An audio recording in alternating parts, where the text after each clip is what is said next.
Stay tuned. Egg yolks for dessert.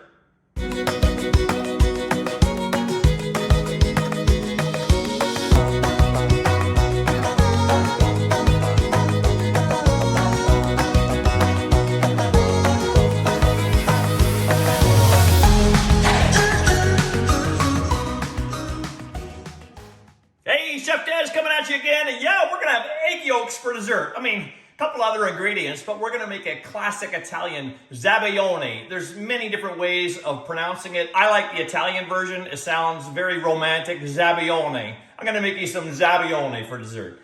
And what it is typically egg yolks, traditionally with Marsala wine and sugar. And you just slowly cook the eggs and it gets nice and thick and frothy. It's like a custard, but the difference between a custard and a Zabaglione is a custard is always made with eggs and milk or cream, and a Zabaglione is no milk or cream. So it's like that, but it's a lot lighter, a lot frothier, and it's a perfect dessert for summertime because you can add some fresh berries on top. Whatever local fresh berries are in season. It's fantastic, and you're gonna fall in love with my version because I am not doing Marsala wine. BC Egg and I are going to bring you a lemon Zabaglione by using limoncello instead of Marsala wine. So Marsala wine is like a sweet wine. I really like the flavor of this, and I love lemon custard. So let me show you how easy this is. But I always want you to remember, in every single large BC egg, you have 14 key nutrients, all 9 essential amino acids, 6 grams of the highest quality protein you can get. And 1 large egg is only 80 calories. But again, we're just stealing the yolks from them, okay? This is my favorite way of separating egg whites from egg yolks. But I want you to watch my video at bcegg.com to see the 3 ways I show you how to separate egg yolks. I just let the egg whites fall through my fingers, I rescue the yolk, and I put it in my mixing bowl. So we're gonna take 4 BC egg yolks and put them in a medium-sized mixing bowl, stainless steel, and I'll tell you why in a minute. I'll save those whites for some meringue, or I'll add it to my omelet tomorrow to make it a little bit more healthier, extra protein. Well, that one popped on me, but that's okay, I rescued it, it's all good. And here's number 4. Let me just put these egg whites to the side. So what we're gonna do, we have to do some whisking, some very vigorous whisking. If you don't like to do that, you can use a stand mixer on high speed if you want to. I'm gonna show you how to do it by hand though. So we're gonna add to our 4 egg yolks 1/4 cup of white granulated sugar and a pinch of salt, just a small pinch, okay? And then we're gonna whisk this. And what you want this to become, if you look at it now, how dark it is, we want this to become pale yellow and very thick and frothy. And it requires very vigorous whisking, okay? If you get tired, then you just adjust your arm as to how you're doing. So I'll start off this way and really whisk it as hard as you can. And if it gets tiring, then you would change your grip and you can work different muscles in your arm so you can continue whisking. But you wanna do this literally for like 2 or 3 minutes total until it becomes very pale yellow and very thick. The other great tip, see what I'm doing here with the bowl? By me moving the bowl as I'm whisking, I get more whisking action as well, instead of just holding the bowl steady and making this one arm do all the work. So I do both like that, and you get more whisking from that, from the same effort. I'm just gonna keep doing this until it's thick and frothy. All right, so see how thick it is now? See how thick and pale yellow? That's what we're looking for. And see the ribbons on the top? Perfect. So our next step, what we're gonna add to that, typically again, you would add Marsala wine. We're gonna add the limoncello liqueur.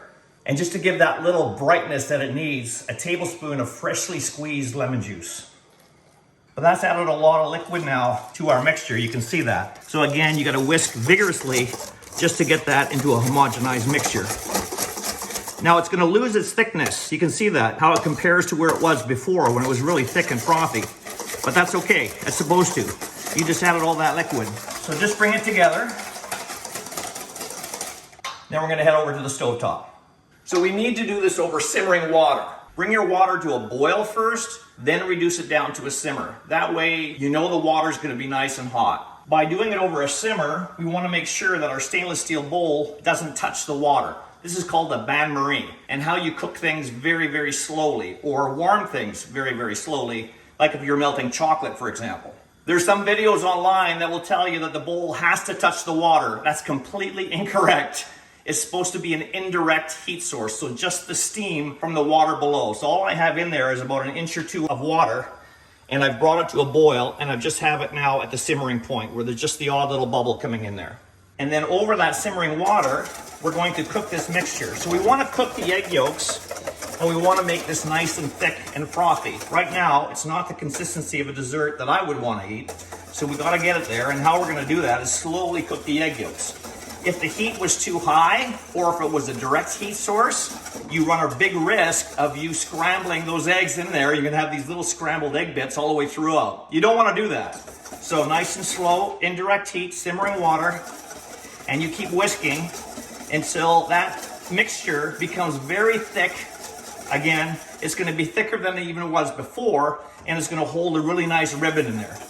The temperature of the mixture at that point should be 145 to 150 degrees Fahrenheit. So I always recommend having an instant read thermometer standing by so you can double check to make sure we've hit those temperature marks. Keep checking to make sure your water is simmering and adjust the heat as necessary, and keep whisking. This is a little bit labor intensive, I get that. But in the end, when you have that beautiful decadent dessert, it makes it all worthwhile. It really does. So I'm just going to keep doing this again until I have that consistency that I want and the temperature of 145 to 150 Fahrenheit. Constantly keep checking your water below to make sure it hasn't gone up to boiling again. You want it just simmering. You can see already, if you look up close, that you can see the trails of the whisk in there. We're not holding a ribbon yet, look. Okay, but you can see it's getting thicker. That's not only because we're cooking the egg yolks, but also because we're whipping air into this mixture as well. But you'll see when it's done, trust me. And again, you can adjust your grip if you want to, if your arm's getting tired. And then just periodically take your thermometer and double check the temperature. So I'm about 110 degrees right now, still climbing a little bit. So I'm going to continue. In the recipe, I didn't tell you how long this step takes because I always tell people cooking is never time. Cooking is a visual, a texture change, or an internal temperature, or a combination of those three. It's never time. Time is just an approximation, so you know how long it's going to take you to pull a recipe together. I want you to finish doing this part once the texture you see is what you want and the temperature is what you want. Then I want you to stop, not before then. Have a look at it now. See how much thicker it's getting? And if I was to lift it up, it's just starting to hold a ribbon, but we're not quite thick enough. So I know the temperature is not there yet. Let me check. Sometimes when I get a little closer, I try and keep the mixture moving as I'm taking the temperature. Yeah, I'm about 135 right now, so we're getting close. And I'll know by looking at it that we're there. And if you want to double check to make sure with your thermometer, you can do that. But I'll show you the texture that we're looking for. We're almost there. And see how you're whisking it now? How you can see the bottom of the bowl a little bit? It's telling you that it's becoming very thick. That is holding more up on the whisk and more on the sides of the bowl, and they're not rolling down like liquid into the center as much. And we are there. We're done. Look at that. And now if you lift it up, look at how thick it is, how frothy it is. It's beautiful. Let's plate this now and have a taste. I like to make it look really fancy, so I like using a martini glass. With this dessert, you're going to want to serve it warm immediately or let it cool to room temperature. If you prefer it chilled, you have a risk of it separating and you may have to re-whisk it again to combine it. Sometimes people will add whipped cream to it to act as a stabilizer so it doesn't separate. That's up to you. But traditionally, a Zabaglione is served warm or room temperature. So we're going to take that now and put it in your dessert cups. This makes 4 small portions in a single recipe. And then optional, take some nice seasonal berries, whatever you have, and spoon that on top. But there you have it, lemon Zabaglione. Let me take a taste of that. Wow, that is so good. The bright flavor of the lemon comes out. It is amazing. You are absolutely gonna love this dessert. Thanks for watching, and make sure you check out bcegg.com for this recipe and a whole bunch of other great recipes, tips, and tricks. And this is Chef Dez signing out. Where are you getting your protein from?